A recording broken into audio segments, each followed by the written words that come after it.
ಎಲ್ಲ ಹೇಗಿದ್ದೀರಾ? ಇವತ್ತು ನಮ್ಮ ಪೂರಿ ಸಾಗು ಮಾಡ್ತಾಯಿದ್ದೀನಿ. ಹೋಟೆಲ್ ಸ್ಟೈಲ್ ಸಾಗು ಮಾಡ್ತಾಯಿದ್ದೀನಿ. ಪೂರಿ ಬರೀ ಗೋಧಿ ಹಿಟ್ಟು ಹಾಕಿ ಮಾಡ್ತಾ ಇರೋದು. ಮೈದಾ ಹಿಟ್ಟು, ಚಿರೋಟಿ ರವೆ, ಏನು ಸೋಡಾ ಪುಡಿ ಏನು ಬಳಸಲೆ ಗೋಧಿ ಹಿಟ್ಟಲ್ಲೇ ಪೂರಿ ಮಾಡ್ತಾ ಇರೋದು. ಬನ್ನಿ ಏನೇನು ಬೇಕು ಅಂತ ಹೇಳ್ತೀನಿ. ಗೋಧಿ ಹಿಟ್ಟಿಗೆ ಉಪ್ಪು ಹಾಕಿದ್ದೀನಿ. 2 ಸ್ಪೂನಷ್ಟು ಎಣ್ಣೆ ಹಾಕ್ಕೊಂಡು ಕಲಿಸ್ಕೋಬೇಕು. ಕಲ್ಸೋದು ತೋರಿಸ್ತೀನಿ ನಿಮಗೆ. 2 ಸ್ಪೂನ್ ಎಣ್ಣೆ ಹಾಕಿದ್ದೀನಿ ನೋಡಿ. ಇವಾಗ ಸಾಗುಗೆ ಏನೇನು ಬೇಕು ಅಂತ ಹೇಳ್ತೀನಿ ನೋಡಿ.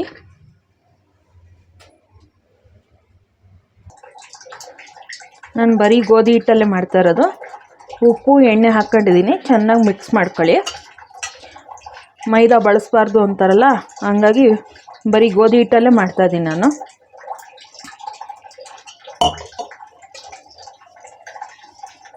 ಹಿಂಗೂ ತುಂಬ ಚೆನ್ನಾಗಿ ಬರುತ್ತೆ.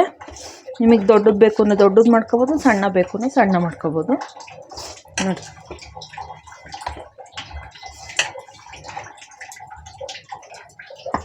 ನೋಡಿ ಹಿಟ್ಟು ಚೆನ್ನಾಗಿ ಮಿದುಕೊಳ್ಳಿ. ನಾದವ್ರು ಇದ್ದರೆ ನಾದ್ಕೊಳ್ಳಿ, ಮಿದುಕೊಳ್ಳೋರು ಅಂದರೆ ಮಿದುಕೊಳ್ಳಿ. ಚೆನ್ನಾಗೆ ಅದರಲ್ಲಿ ಗಾಳಿ ತುಂಬಿರುತ್ತೆ. ಗಾಳಿ ಎಲ್ಲ ಹೋಗಂಗೆ ಈ ಥರ ಮಾಡ್ಕೊಳ್ಳಿ. ಮಾಡಿಬಿಟ್ಟು ಒಂದು 10 ನಿಮಿಷ ಮುಚ್ಚಿಡಿ. ಅಷ್ಟೊತ್ತಿಗೆ ಸಾಗು ಮಾಡ್ಕೊಬರೋಣ.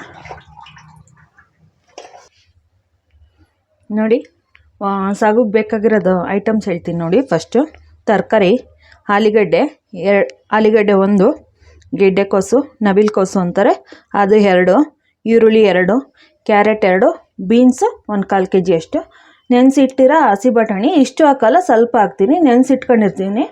ಆಮೇಲೆ ಹಸಿ ಬಟಾಣಿ ಅಂದರೆ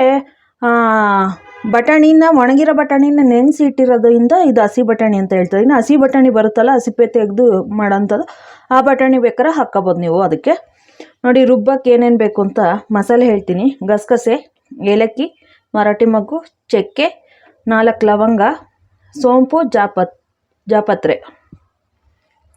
ಬೆಳ್ಳುಳ್ಳಿ, ಶುಂಠಿ, ಹಸಿಮೆಣಸಿಕಾಯಿ, ಕಡಲೆಕಾಯಿ, ಈರುಳ್ಳಿ, ಟೊಮೊಟೊ, ಕೊತ್ತಂಬರಿ ಸೊಪ್ಪು ಇಷ್ಟು ಬೇಕು. ಒಗ್ಗರಣೆಗೆ ಎಣ್ಣೆ ಬೇಕು. ಬನ್ನಿ ಹೇಗೆ ಮಾಡೋದು ನೋಡೋಣ. ನೋಡಿ ಕುಕ್ಕರ್ ಇಟ್ಟು ಬಿಸಿಗೆ ಇಟ್ಟಿದ್ದೀನಿ ಆಲ್ರೆಡಿ. ನಾನು ಎಣ್ಣೆ ಹಾಕ್ಕೊತಾ ಇದ್ದೀನಿ.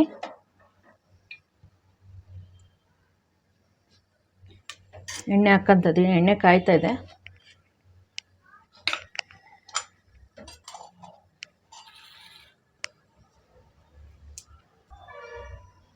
ನೋಡಿ ಸಾಸಿವೆ ಮತ್ತು ಸೋಂಪು 2 ಹಾಕ್ತಾಯಿದ್ದೀನಿ ಒಗ್ಗರಣೆಗೆ. ಮತ್ತು ಸಾಸಿವೆ ಮತ್ತು ಸೋಂಪು 2 ಚಿಟಪಟ ಅಂದಿದೆ. ಏನು ಮೇಡಮ್ ಮರದಲ್ಲಿ ಇಟ್ಕೊಂಡಿದ್ದೀರಾ ಎಲ್ಲ ತರಕಾರಿನ ಅಂತ ಅನ್ಕೋಬೇಡಿ. ನಾನು ತುಂಡಿದೆ ಆಲ್ರೆಡಿ. ಆ ತುಂಡಲ್ಲಿ ಮೊನ್ನೆ ಒಂದು ವಿಡಿಯೋದಲ್ಲಿ ನೀವು ನೋಡಿರ್ಬೋದು. ತುಂಡು ಮೇಲೆ ಇಟ್ಕೊಂಡು ನಾನು ಫ್ರೈಡ್ ರೈಸ್ ಮಾಡುವಾಗ ಆಗಲಿ, ನೂಡಲ್ಸ್ ಮಾಡುವಾಗಲೇ ಆಗಲಿ ಹೆಚ್ಚೋದು ನೋಡಿದ್ದೀರ ನೀವು. ಅದ್ರ ಮೇಲೆ ಇಟ್ಕೊಂಡು ಹೆಚ್ಚೋದ್ರಿಂದ ನಾನು ಆದಷ್ಟು ನಿಂತ್ಕೊಂಡು ಹೆಚ್ಚೋಕ್ಕಿಂತ ಎಲ್ಲದೂ ನಿಂತ್ಕೊಂಡೇ ಮಾಡೋದ್ರಿಂದ ಕಾಲಿಗೆ ತುಂಬ ಸ್ಟ್ರೈನ್ ಆಗುತ್ತೆ ಅಂತ ಹೇಳಿ ಆದಷ್ಟು ನಾನು ಕೂತ್ಕೊಂಡು ಹೆಚ್ಚೋದು ರೂಢಿ ಮಾಡ್ಕೊತೀನಿ. ಬಟ್ಲ ಹಾಕ್ಕೊಂಡು ಕೂತ್ಕೊಂಡ್ರೆ ಕಾಲಿಗೂ ಸೊಂಟಕ್ಕೂ ಎಲ್ಲ ಭದ್ರ ಬರುತ್ತೆ ಅಂತೇಳಿ ಆದಷ್ಟು ಕೂತ್ಕೊಂಡು ಬಟ್ಲ ಹಾಕ್ಕೊಂಡು ಕೂತ್ಕೊಳ್ಳೋದೇ ಕಡಿಮೆ ಆಗಿಬಿಟ್ಟಿದೆ ಇವಾಗ. ಕೂತ್ಕೊಂಡು ಹೆಚ್ಚೋದು ನನ್ನ ರೂಢಿ ಇದೆ ನನಗೆ. ನೋಡಿ ಆಲೂಗಡ್ಡೆ ಹಾಕ್ಕೊತಾ ಇದ್ದೀನಿ ಈಗ.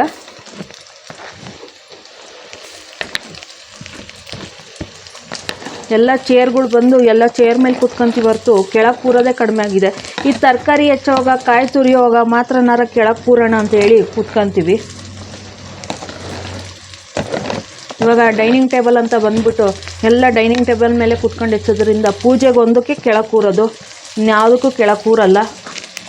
ಕೆಳಗೆ ಕೂರೋರ ಮನೇಲಿ ಕೂತ್ಕೊಳ್ಳಲ್ಲ ಅಂತ ಹೇಳಲಿಲ್ಲ. ಕೆಲವ್ರ ಮನೇಲಿ ಎಲ್ಲ ಚೇರ್ ಮೇಲೆ ಕೂತ್ಕೊಂಡು ಅರ್ಜೆಂಟಿಗೆ ತಿಂಡಿ ಆಗಲಿ ಊಟ ಆಗಲಿ ಮಾಡಿ ಹೋಗೋಂಥವ್ರು ಇರ್ತಾರೆ. ಹಂಗಾಗಿ ಕೆಳಗೆ ಕೂತ್ಕೊಂಡು ನಾನು ಹೆಚ್ಕೊಬಿಡ್ತೀನಿ. ಆಮೇಲೆ ಮೇಲೆ ಹಂಗಾಗಿ ಮರದಲ್ಲೇ ಇಟ್ಕೊಂಡಿರೋದು ನಾನು. ನೋಡಿ ತರಕಾರಿ ಚೆನ್ನಾಗಿ ಮಗ್ಗಿಸ್ಕೋಬೇಕು. ತರಕಾರಿ ಮಗೋದ್ರಲ್ಲಿ ನಾನು ಮಸಾಲೆ ಪದಾರ್ಥಗಳನ್ನ ಇಟ್ಕೊಂಡಿದ್ನಲ್ಲ ಅದನ್ನೆಲ್ಲ ರುಬ್ಕೊಬಂದ್ಬಿಡ್ತೀನಿ.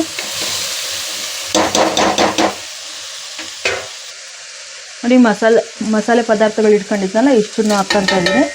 ಇಷ್ಟನ್ನು ಹಾಕಿ ಮತ್ತು ಕಾಯಿ, ಕಡಲೆ ಇವೆಲ್ಲ ಇತ್ತಲ್ಲ ಇವನ್ನೆಲ್ಲದು ಹಾಕ್ಕೊತಾ ಇದ್ದೀನಿ. ಕಾಯಿ, ಕಡಲೆ, ಈರುಳ್ಳಿ, ಟೊಮೊಟೊ, ಶುಂಠಿ, ಬೆಳ್ಳುಳ್ಳಿ ಎಲ್ಲ ಹಾಕ್ಕೊತಾ ಇದ್ದೀನಿ.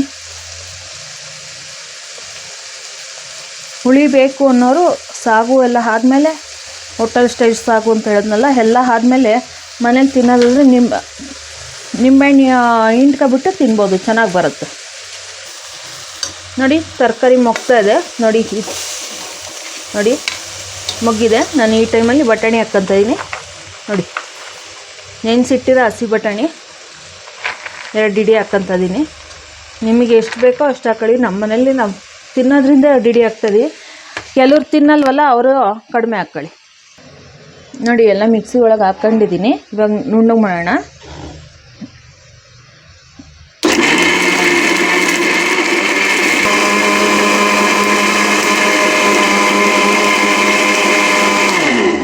ನೋಡಿ ಆಗಿದೆ ನೋಡಿ, ನುಣ್ಣಗೆ ರುಬ್ಬಿದೆ ನೋಡಿ. ಬಟಾಣಿ ಹಾಕಿದ್ದೀನಲ್ಲ, ಕೈ ಆಡಿರಲಿಲ್ಲ, ಕೈ ಆಡ್ತಾ ಇದ್ದೀನಿ ಈಗ.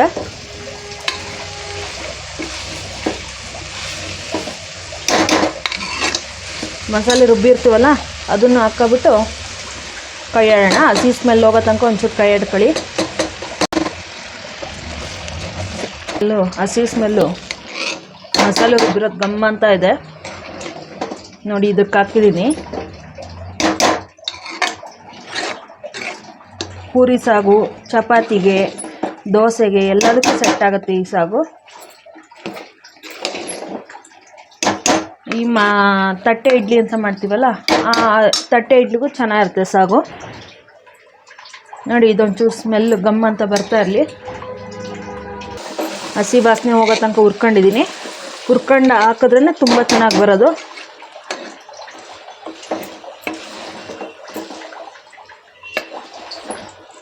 ನೋಡಿ ಈ ಥರ ಮಾಡ್ಕೊಳ್ಳಿ.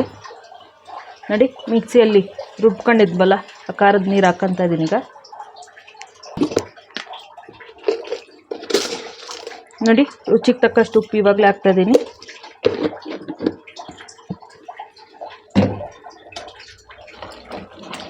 ನೋಡಿ ಚೆನ್ನಾಗಿ ಕೈ ಆಡ್ಕೊಳ್ಳಿ.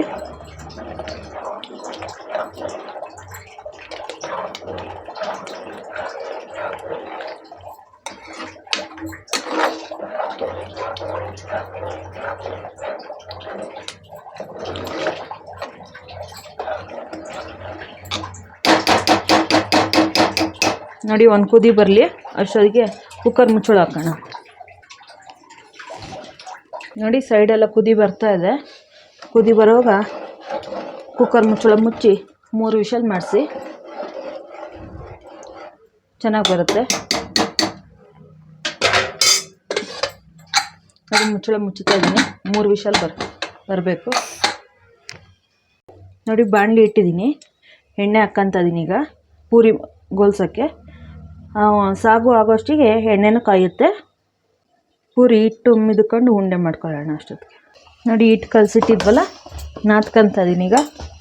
ಎಷ್ಟು ಸಾಫ್ಟಾಗಿ ಬಂದಿದೆ ಅಂದರೆ ಹಿಟ್ಟು 10 ನಿಮಿಷದಿಂದ 1/4 ಗಂಟೆ ನೆನೆಸಿಟ್ಬಿಟ್ರೆ ಸಾಕು. ಕಲಸಿ ಒಂದು ಸ್ವಲ್ಪ ಹೊತ್ತು ಮುಚ್ಚಿಟ್ರೆ ಸಾಕು, ಚೆನ್ನಾಗಿ ಬರುತ್ತೆ. ಮೇಡಮ್ ಪೂರಿ ಚೆನ್ನಾಗಿ ಬರುತ್ತೆ, ಗೋಧಿ ಹಿಟ್ಟಲ್ಲೇ ಮಾಡ್ತಾಯಿದ್ದೀರಾ ಅಂತ ಅನ್ಕೊಂತೀರಲ್ಲ, ತುಂಬ ಚೆನ್ನಾಗಿ ಬರುತ್ತೆ. ನೋಡಿ ಉಂಡೆ ನಾನೇನು ತುಂಬ ದಪ್ಪ ಮಾಡಲ್ಲ ನೋಡಿ, ಇಷ್ಟು ನಿಮಗೆ ಹೆಂಗೆ ಬೇಕೋ ಹಂಗೆ ಮಾಡ್ಕೊಳ್ಳಿ.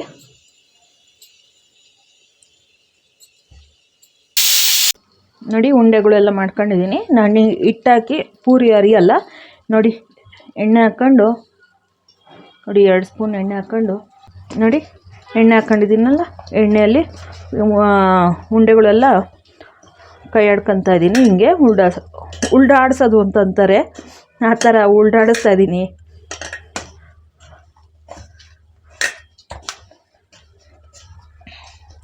ಎಣ್ಣೆ ಇಟ್ಟಿದ್ನಲ್ಲ ಸಣ್ಣ ಉರಿಯಲ್ಲಿ ಇಟ್ಟಿದ್ದೆ. ಈಗ ಎಣ್ಣೆ ಇಟ್ಟಿದ್ನಲ್ಲ ಸಣ್ಣ ಉರಿಯಲ್ಲಿ ಇಟ್ಟಿದ್ದೆ, ಉರಿ ಜೋರು ಮಾಡ್ತಾಯಿದ್ದೀನಿ. ಎಣ್ಣೆ ಕಾಯ್ತಾ ಇದೆ. ಅಷ್ಟೊತ್ತಿಗೆ ಪೂರಿ ಹರ್ಕೊಳ್ಳೋಣ ಬನ್ನಿ.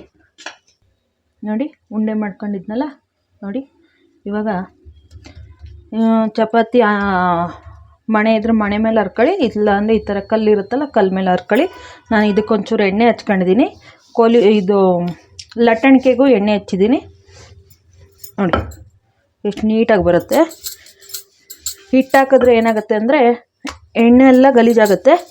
ಈ ಎಣ್ಣೆ ಏನಕ್ಕೂ ಯೂಸ್ ಮಾಡೋಕ್ಕಾಗಲ್ಲ. ಇವಾಗಿರೋ ರೇಟಲ್ಲಿ ಎಣ್ಣೆ ಅಷ್ಟೊಂದು ಎಣ್ಣೆ ಪೂರಿ ಕರಿಯೋಕ್ಕೆ ಹಾಕ್ಕೊಂಡಿರ್ತೀವಿ, ವೇಸ್ಟ್ ಮಾಡೋಕ್ಕೂ ಮನ್ಸು ಬರೋಲ್ಲ. ಅದು ಕರ್ಕರ್ಗಿದೆ ಅಂತ ಹೇಳಿ ಚೆಲ್ಲೋಕ್ಕೂ ಆಗೋಲ್ಲ, ಯಾವುದಕ್ಕೂ ಬಳಸೋಕ್ಕೂ ಆಗೋಲ್ಲ, ಹಂಗಾಗೋಗುತ್ತೆ. ನೋಡಿ ಈ ಥರ ಮಾಡ್ಕೊಳ್ಳಿ. ಒಂಚೂರು ಹಿಟ್ಟು ಮೆತ್ಕೊಳ್ಳೋಂಗೇನಿಲ್ಲ, ಚೆನ್ನಾಗಿ ಬರುತ್ತೆ. ಮತ್ತು ಎಣ್ಣೆ ಯೂಸ್ ಮಾಡ್ಕೋಬೋದು.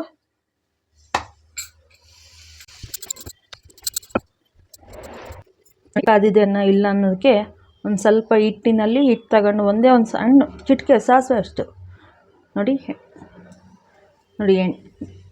ಎಣ್ಣೆ ಕಾದಿದೆ ಚೆನ್ನಾಗೆ. ನೋಡಿ ಪೂರಿ ಹಿಟ್ಟು ಹಾಕ್ಕೊತ ಇದ್ದೀನಿ, ಅರ್ದಿರೋದು ಪೂರಿನ ಹಾಕ್ಕೊತ ಇದ್ದೀನಿ. ನೋಡಿ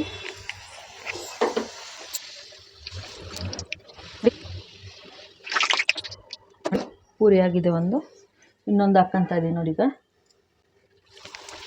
ಆಗ್ತಾಯಿದೆ. ಮೈದಾ ಹಿಟ್ಟೇನು ಬಳಸೇ ಇಲ್ಲ ನಾನು, ಗೋಧಿ ಹಿಟ್ಟಲ್ಲೇ ಬರೀ ಗೋಧಿ ಹಿಟ್ಟಲ್ಲೇ ಮಾಡಿರೋದು. ಸೋಡಾ ಪುಡಿನೂ ಹಾಕಿಲ್ಲ, ಉಪ್ಪು ಎಣ್ಣೆ ಹಾಕಿ ನಿಮ್ಮ ಮುಂದೆನೇ ಕಲಸಿರೋದು. ನೋಡಿ ತುಂಬ ಚೆನ್ನಾಗಿ ಬರುತ್ತೆ. ಹೆಲ್ದಿಯಾಗಿ ಮಾಡ್ಕೊಳ್ತೀನಿ. ಲೈಕ್ ಮಾಡಿ, ಶೇರ್ ಮಾಡಿ, ಸಬ್ಸ್ಕ್ರೈಬ್ ಮಾಡಿ, ಬೆಲ್ಲೈಕನನ್ನು ಒತ್ತಿ ನೋಟಿಫಿಕೇಷನ್ ಆಲ್ ಅಂತ ಹೊಡೀರಿ, ನೋಟಿಫಿಕೇಷನ್ ಫಸ್ಟೇ ಬರುತ್ತೆ.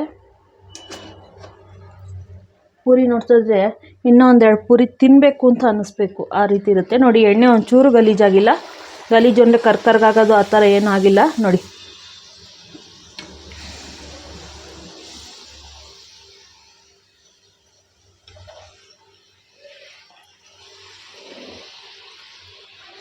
ಮಕ್ಕಳು ಮನೇಲಿ ಪೂರಿ ಗರ್ಗರಿ ಕೇಳ್ತಾರಲ್ಲ, ಅವ್ರಿಗೆ ಈ ಥರ ಪೂರಿ ಮಾಡಿಕೊಡಿ. ನೋಡಿ ಚೂರು ತೆಳ್ಳಗೆ ಅರ್ದಿದ್ದೀನಿ ನಾನು. ನಮ್ಮ ಮನೇಲಿ ಹುಡುಗರು ಗರ್ಗರಿ ಕೇಳ್ತಾರೆ, ಆವಾಗ ಚೂರು ತೆಳ್ಳಗೆ ಅರ್ದ್ಬಿಟ್ಟು ನೋಡಿ ಈ ಥರ ಗರ್ಗರಿ ಬರೋಂಗೆ ಹೋಲಿಸ್ಕೊಡ್ತೀನಿ. ನೋಡಿ ಎಷ್ಟು ಚೆನ್ನಾಗಿ ಉಬ್ತಾಯಿದೆ, ಉಬ್ಕೊಂಬರೋದು ತುಂಬ ಚೆನ್ನಾಗಿ ಉಬ್ಬುತ್ತೆ.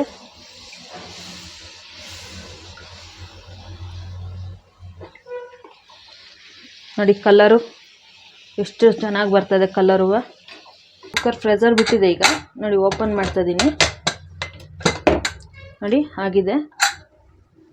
ನೋಡಿ ಎಣ್ಣೆ ಎಲ್ಲ ಮೇಲೆ ತೇಲ್ತಾ ಇದೆ. ಅದು ನೋಡಿ ಕೈ ಆಡ್ತಾ ಇದ್ದೀನಿ. ಸ್ಮೆಲ್ ಮಾತ್ರ ತುಂಬ ಚೆನ್ನಾಗಿ ಬರ್ತಾ ಇದೆ.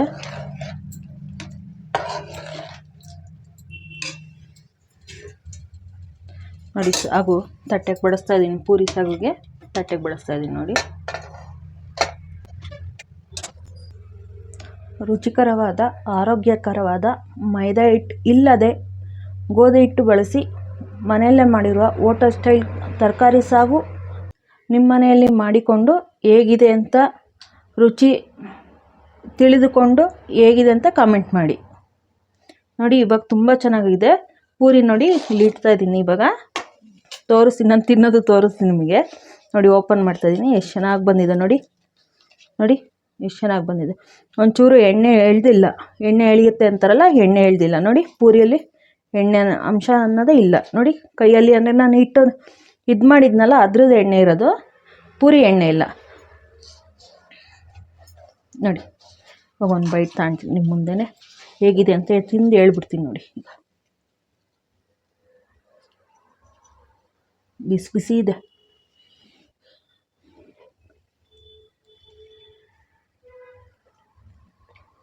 ತುಂಬ ಚೆನ್ನಾಗಿ ಬಂದಿದೆ, ತುಂಬ ಟೇಸ್ಟಿಯಾಗಿದೆ, ತುಂಬ ಚೆನ್ನಾಗಿದೆ. ಮನೆಯಲ್ಲೇ ಮಾಡ್ಕೊಳ್ತೀನಿ.